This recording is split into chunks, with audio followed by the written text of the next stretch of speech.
ഒരു നല്ല അടിപൊളി വരാലിൻ്റെ പെയറുണ്ടായിരുന്നു ഇവിടെ. ഇതിനെ നമുക്ക് ഫിഷറീസിൻ്റെ മാഡത്തിനെ കൊണ്ട് നമുക്ക് ബ്രീഡ് ഹോർമോൺ കുത്തിവെക്കാനുള്ള ഒരു പ്ലാനിങ് ഉണ്ടായിരുന്നു. ഇന്ന് ഏതായാലും ആ പരിപാടി ക്യാൻസലായി. ഇനി ഏതായാലും ഇന്ന് വൈകുന്നേരം ഏതായാലും നമുക്ക് ബ്രീഡിങ്ങിന് വേണ്ടിയിട്ട് വരാലിനെ കുത്തിവെക്കാൻ റെഡിയാക്കി വെച്ചൊക്കെയാണ്. അപ്പോൾ ബ്രീഡിങ് എന്ന് പറയുകയാണെങ്കിൽ സിമ്പിളല്ല, നമ്മൾ ഒത്തിരി എഫേർട്ട് എടുത്തുകൊണ്ട് ചെയ്യേണ്ട ഒരു സെറ്റപ്പാണ്. അപ്പോൾ അതിന് എക്സ്പെൻസീവ് ആയിട്ടുള്ള ഹോർമോൺസുകൾ വേണം, നല്ല പാരൻറ്റ് സ്റ്റോക്കുകൾ വേണം, അങ്ങനെയുള്ള എല്ലാ സംവിധാനങ്ങളും വേണം, ടാങ്കുകൾ വേണം, നല്ല വെള്ളം വേണം, പിന്നെ അവർക്ക് കൊടുക്കാനുള്ള ചെറിയ കുഞ്ഞുങ്ങൾ കൊടുക്കുന്ന മൊയിന കൾച്ചേഴ്സുകൾ വേണം, പിന്നെ അതിൽ വേറെ ചെറിയ കൈ ഫുഡുകളും എല്ലാം നമുക്ക് ഈ കുഞ്ഞുങ്ങൾക്ക് കൊടുത്ത് വളർത്തിയാലേ ഇതുപോലത്തുള്ള കുഞ്ഞുങ്ങൾ ഹെൽത്തി ആയ കുഞ്ഞുങ്ങൾ നമുക്ക് കിട്ടുള്ളൂ.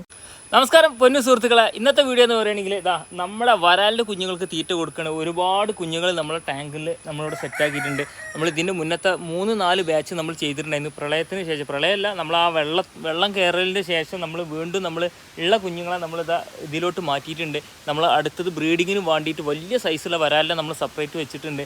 അപ്പോൾ ആ ഒരു വീഡിയോയും ആ ഒരു കാഴ്ചകളുമാണ് ഇന്ന് നമ്മളെ വീഡിയോയിൽ ഉൾക്കൊള്ളിക്കുന്നത്. ഇവർക്ക് നമ്മൾ തീറ്റയും കാര്യങ്ങളൊക്കെ നമ്മൾ കൊടുക്കണം കേട്ടോ. ഇത് കണ്ട സൂപ്പറായിട്ട് ഇവർ തീറ്റയ്ക്ക് വേണ്ടിയിട്ട് വെയിറ്റ് ചെയ്ത് നിൽക്കണേ. കണ്ട ഒരുപാട് കുട്ടികളുണ്ട്. ഇത്തിരി കുഞ്ഞുങ്ങളൊന്നുമല്ല, 3 ഇഞ്ച് സൈസുള്ള കുഞ്ഞുങ്ങളാണ് ഇപ്പോൾ നമ്മളടുത്ത് അവൈലബിൾ. ഇത് യൂണിഫോം സൈസാട്ടോ, ഇതെല്ലാം യൂണിഫോം സൈസാണ്. നമ്മൾ പെല്ലറ്റ് ഇവിടെ ന്യൂട്രിലൻ്റെ തീറ്റയാണ് നമ്മൾ കൊടുക്കുന്നത്.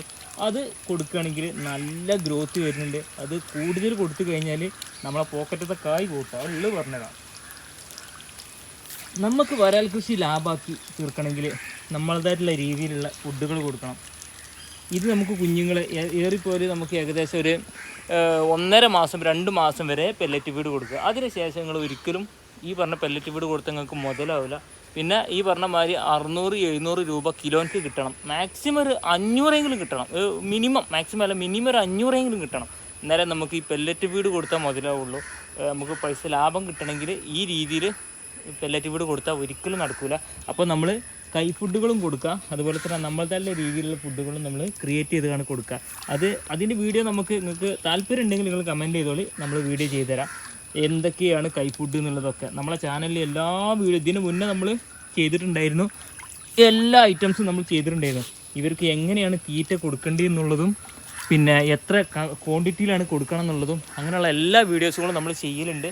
എല്ലാം എന്ന് പറഞ്ഞാൽ എല്ലാം മത്സ്യകൃഷിയും പച്ചക്കറി കൃഷിയുമായിട്ട് ബന്ധപ്പെട്ട എല്ലാ വീഡിയോസുകളും നമ്മൾ കറക്റ്റ് പക്കായിട്ട് നമ്മൾ കർഷകർക്ക് ഉപകാരപ്പെടുന്ന രീതിയിൽ ലോ കോസ്റ്റിലും ഹൈ കോസ്റ്റിലും നമ്മൾ ചെയ്യും. കാരണം വെച്ചാൽ പൈസ ഉള്ളവർക്ക് അത്യാവശ്യം നല്ല രീതിയിൽ വളർത്താം, പൈസ ഇല്ലാത്തവർക്ക് ആ ഒരു രീതിയിൽ വളർത്തേണ്ട രീതി നമ്മളെ ചാനലിൽ അപ്ഡേറ്റ് ചെയ്യുന്നുണ്ട്. തണ്ണിമത്തനായാലും പഴങ്ങളായാലും മത്സ്യകൃഷിയൊക്കെ ആയാലും ഏതായാലും ഇത് കണ്ട സിമ്പിളായിട്ടാണ് നമ്മൾ ഈ ഒരു രീതിയിൽ ബ്രീഡിങ് വരെ ചെയ്തിട്ട് പിന്നെ കുഞ്ഞുങ്ങളെ ചെയ്യണത്.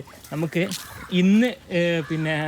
ഇന്ന് നമ്മുടെ ഫിഷറീസിൻ്റെ ടീം നമ്മളെ ഈ ഫാം കാണാനും ഇതിനുള്ള ഒരു സപ്പോർട്ടും കാര്യങ്ങളൊക്കെ തരാനും ഇതിന് മുന്നേ നമുക്ക് ബ്രീഡിങ്ങിന് വേണ്ടിയിട്ട് ബ്രീഡിങ് യൂണിറ്റുകളും ബ്രീഡിങ് ചാമ്പറുകളും പിന്നെ ഹാപ്പകളും കുഞ്ഞുങ്ങളും ബ്രൂഡ് സ്റ്റോക്കുകളൊക്കെ തന്നുകൊണ്ട് നമുക്കൊരു പദ്ധതി ഉണ്ടായിരുന്നു. അതിൽ ഞാൻ ഉൾപ്പെട്ടിരുന്നു.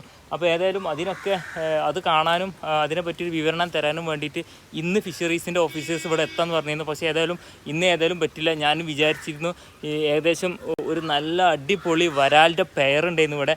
ഇതിനെ നമുക്ക് ഫിഷറീസിൻ്റെ മാഡത്തിനെ കൊണ്ട് നമുക്ക് ബ്രീഡ് ഹോർമോൺ കുത്തിവെക്കാനുള്ള ഒരു പ്ലാനിങ് ഉണ്ടായിരുന്നു. ഇന്ന് ഏതായാലും ആ പരിപാടി ക്യാൻസലായി. ഇന്ന് വൈകുന്നേരം ഏതായാലും നമുക്ക് ബ്രീഡിങ്ങിന് വേണ്ടിയിട്ട് വരാലിനെ കുത്തിവെക്കാൻ റെഡിയാക്കി വെച്ചൊക്കെയാണ്. അപ്പോൾ ഇന്ന് ഏതായാലും അടുത്ത ദിവസം നമ്മൾ ആ വീഡിയോ നമ്മളെ ചാനലിൽ ഉൾക്കൊള്ളിക്കും. അപ്പോൾ ഒരുപാട് ആൾക്കാർ ബ്രീഡിങ് എങ്ങനെയെന്നൊക്കെ ചോദിച്ചിരുന്നു.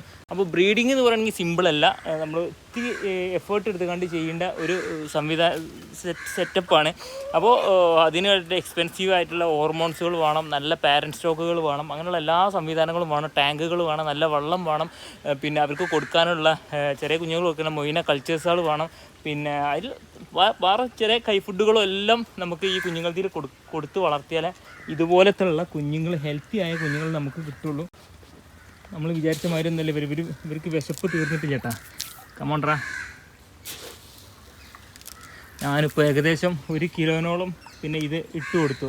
അങ്ങനെ തിരിച്ചിട്ട് കൊടുക്കണം. അപ്പോൾ ഒരുപാട് ആൾക്കാർ ചോദിച്ചിട്ടുണ്ട് തീറ്റക്രമം എങ്ങനെയാണെന്നുള്ളത്. അത് നമുക്ക് വേറൊരു വീഡിയോ നമുക്ക് ചെയ്യാം. അത് ഒരു ഡീപ്പായിട്ടുള്ള വീഡിയോ ആണ്. അങ്ങനെ ചെയ്യുമ്പോൾ നമുക്ക് തീറ്റ ചിലവ് കൊടുക്കേണ്ട തീറ്റ ചിലവ് വേസ്റ്റ് ആവാതെ എല്ലാവർക്കും എത്തും. രണ്ടാമത്തത് നമുക്ക് പെട്ടെന്ന് ഇവർ സൈസ് വരും ചെയ്യും. അത് തീറ്റ കറക്റ്റായി കഴിഞ്ഞാൽ പിന്നെ ഉള്ളത് പറഞ്ഞാൽ വെള്ളം കംപ്ലൈൻ്റ് ആവില്ല. ആ ഒക്കെ പരിപാടികളൊക്കെ നിങ്ങൾ കമൻറ്റ് ചെയ്തോളി. എന്ത് വേണമെന്ന് വെച്ചാൽ കമൻറ്റ് ചെയ്തോളി. നമ്മളത് നിങ്ങൾക്ക് വീഡിയോ കണ്ടന്റ് നമ്മൾ ചെയ്തു തരാം. ഏതായാലും വീഡിയോ ഇഷ്ടപ്പെട്ടത് ലൈക്ക് ചെയ്തോളി, ഷെയർ ചെയ്തോളി. ഇവർക്ക് മൊത്തം ഞാൻ തിന്നാൻ കൊടുത്തിട്ടുണ്ട്. ഞാൻ ഏതായാലും വേറെ കുറച്ച് പരിപാടികളുണ്ട്. കുഞ്ഞുങ്ങളെ നമുക്ക് പിന്നെ വരാലിനെ ബ്രീഡിങ്ങിന് വേണ്ടിയിട്ട് നമ്മൾ ഇടണം, കുത്തി വെക്കണം. വൈകുന്നേരമാണ് നമ്മൾ കുത്തിവെപ്പും കാര്യങ്ങളൊക്കെ നടത്തൽ. അപ്പോൾ ഏതായാലും ബൈ എല്ലാവർക്കും.